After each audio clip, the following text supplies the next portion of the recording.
기후위기와 세상만사. 우리나라는 에너지 전환이 왜 이렇게 느릴까? 기후위기 문제를 진단해 볼 수 있는 중요한 논문이 지난 2022년 9월에 사이언스지에 게재됐습니다.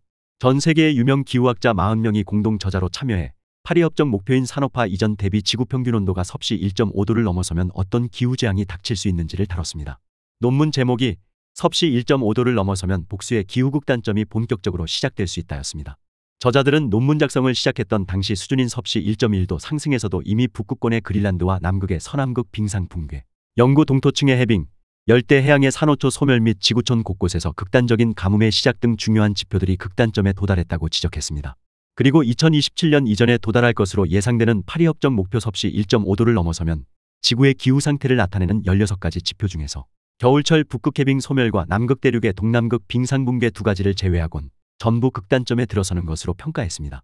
파리협정 목표를 지켜내지 못하면 우리 후손들은 이 땅에서 살아남기 어려워진다는 말입니다. 국제사회는 2015년에 파리협정을 만들어냈고 각 국가는 자신들의 책임과 역량에 부합하는 온실가스 감축 목표를 기후변화협약 사무국에 제출하기로 했습니다.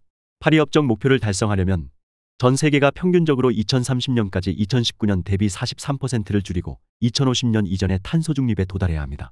오늘날 유엔 환경개발이나 기후변화에 관한 정부 간 협의체는 각 국가들이 감당하겠다고 약속한 온실가스 감축 목표량, 즉 NDC가 지구 전체의 목표량에 훨씬 못 미치고 NDC를 달성하기 위한 세부 계획도 부실하다고 평가하고 있습니다. Less is more라는 대중도서의 저자로 유명한 스페인의 제이슨 히켈 교수 연구팀은 2023년에 발표한 논문에서 그동안 기후변화 대응에 가장 모범적이라고 알려져 온 영국, 프랑스, 독일 등 11개 고소득 국가들마저도 지금 상태라면 탄소 중립 달성에 200년 이상 걸릴 것이라고 밝혔습니다. 이들 국가들은 2040년 이전에 탄소 중립에 도달한다는 목표를 내세워온 나라들입니다. 이런 이유로 유엔 환경개발은 간극 보고서를 통해서 금세기 말까지 지구 평균 온도는 산업화 이전 대비 섭씨 3도를 초과할 것으로 전망했습니다. 탄소 배출량이 가장 많은 주요 국가들이 지금부터라도 NDC를 제대로 실행한다면 섭씨 2.9도, 개도국까지 선진국의 재정적 기술적 도움을 받아서 배출량 감축을 달성해낸다면 섭씨 2.5도 이내로 억제할 가능성은 남아있다고 평가했습니다.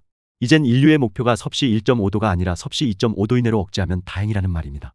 이미 기후위기에 대응할 기회를 잃어가고 있는 상황이지만 우리는 온실가스 배출량을 조금이라도 더 줄이려는 노력을 멈춰서는 안 됩니다. 한계 상황일수록 약간의 차이가 더 큰 파급을 부를 것이기 때문입니다. 우리나라의 NDC는 우리나라가 온실가스를 가장 많이 배출하였던 2018년을 기준으로 2030년까지 40%를 감축하는 것으로 설정되었습니다. 그런데 이 감축 목표량은 OECD 국가들 중에서 가장 미흡한 수준으로 평가받고 있습니다. 지난 국정감사에서 국회 박정 환경노동위원장은 5가지 구체적 이유를 들어서 우리나라의 NDC는 국제사회가 요구하는 감축 기준에 한없이 부족하다고 지적했습니다. 기후행동 추적도 우리나라의 NDC와 현 정부의 노력 부족을 지적하고 있습니다.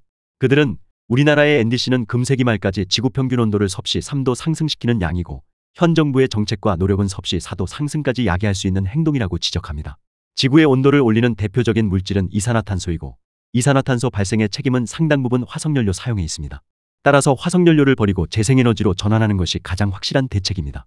태양광과 풍력으로 대표되는 재생에너지는 가격 경쟁력이라는 측면에서도 이미 많은 나라에서 가장 유리한 위치를 점하고 있고 2027년 이후엔 지구상의 모든 나라에서 가장 저렴한 에너지원의 위치를 점할 것으로 예상되고 있습니다.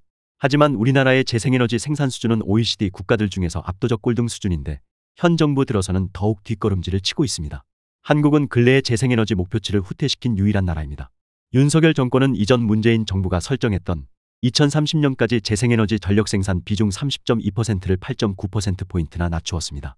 2024년도 재생에너지 지원 관련 예산을 43.2%나 삭감했습니다. 우리나라의 재생에너지 생산이 지지부진한 이유는 현 정부의 퇴행적 정책에만 기인하는 것이 아닙니다. 우리나라의 상업용 재생에너지 구매제도가 도입된 2001년 이래로 개선되지 못하고 있는 각종 규제가 가장 큰 걸림돌입니다. 예로서 해상풍력 발전 인허가 문제를 생각해 보려 합니다. 현 정부는 상대적으로 발전소당 발전량이 적은 태양광 발전보다 발전 규모가 훨씬 큰 해상풍력 발전 확대를 지향하고 있습니다. 최근에 국내 언론들은 올해 해상풍력 낙찰 물량이 지난해보다 14배나 확대되었다는 보도를 냈습니다. 그런데 낙찰받은 업체 5곳 중에서 2곳은 중국산 터빈을 도입하거나 자본을 중국에서 조달할 가능성이 큰 업체가 선정됐고 장래엔 국내 해상풍력 시장을 해외 자본에 더욱 많이 잠식당하게 될 것이라고 우려했습니다. 그런데 실제로 낙찰받은 업체들이 우리나라 해상에서 풍력 발전을 할 수 있을까요? 지난해 기준으로 최근 10년 동안 정부로부터 발전 사업 허가를 받은 사업은 70개이고 설비용량은 20.8기가와트에 이릅니다. 하지만 실제로 최종 인허가를 받은 사업은 단 4곳에 불과하고 이 중에서 상업운전에 들어가 있는 곳은 2곳뿐이라고 합니다. 상업 운영 중인 두 업체의 설비 용량은 약 0.1기가와트에 불과하고 공사를 준비하고 있는 두 곳의 설비 용량도 0.5기가와트에 미치지 못합니다. 해상풍력발전 인허가 4단계 동안에 29개에 이르는 인허가 규제가 난공불락의 철옹성을 이루고 있는 탓입니다. 인허가 단계를 통과하는 사업 규모를 분석해보면 4단계를 지나는 동안에 100%에서 1%로 급격하게 감소했습니다. 이 과정에서 발전 사업자들이 감당해야 할 부담이 얼마나 심각했을까요? 이런 상황을 타개하지 못하면 우리나라의 에너지 전환은 이루지 못할 꿈으로 끝나버리게 될 겁니다. 우리나라가 NDC를 달성하기 위해 설계한 해상풍력발전 설비 용량 목표량은 2030년까지 12기가와트인데 지난 10년 동안 설치한 용량은 0.12기가와트에 불과하기에 사실상 성과가 없는 상황입니다. 그래서 올해 폭발적으로 증가한 해상풍력 발전 낙찰 물량인 1.4기가와트보다도 더 많은 해상풍력 발전소가 매년 인허가 과정에서 낙오되지 않고 설치되어야 합니다. 이를 법적으로 뒷받침해야 합니다. 그렇다고 마구잡이식으로 풍력 발전을 허용해서도 안 됩니다. 우리가 재생에너지로 전환해야 하는 이유는 기후위기로부터 인간과 자연생태계를 지켜내기 위해서입니다. 따라서 풍력발전소 건설이 자연생태계나 시설부지 주변에 거주하는 주민들의 환경 쾌적성을 크게 훼손해서는 안 됩니다. 해상풍력발전 사업을 진흥시키면서도 환경보전의 가치를 지켜낼 수 있는 방법이어야 하는데 그것은 정부에서 사전에 해상풍력 적정부지를 계획하고 사업자를 공모하는 방식입니다. 적정부지를 선정하는 데에는 해저지형과 풍력자원, 사업타당성 평가만이 아니라 어류서식지와 철새이동 경로 및 해류 흐름 자료가 반영되어야 합니다. 주민들이 받을 풍력발전 저주파 영향도 당연히 반영되어야 합니다. 이런 자료들은 대부분 관련 연구기관에서 소유하고 있기 때문에 자료를 모아서 종합지도를 작성하면 되는 만큼 그다지 어려운 작업도 아닙니다. 이런 바탕에서 사업자를 공모하고 입찰을 통하여 선정해야 합니다. 부지 사용에 따른 이익금은 주변 지역 사람들에게 적정하게 배분되어야 합니다.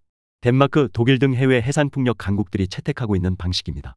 해상풍력을 빠르고 올바르게 보급하기 위해서는 지금이라도 정부 주도로 해상풍력 입지 계획 제도를 도입해야 합니다.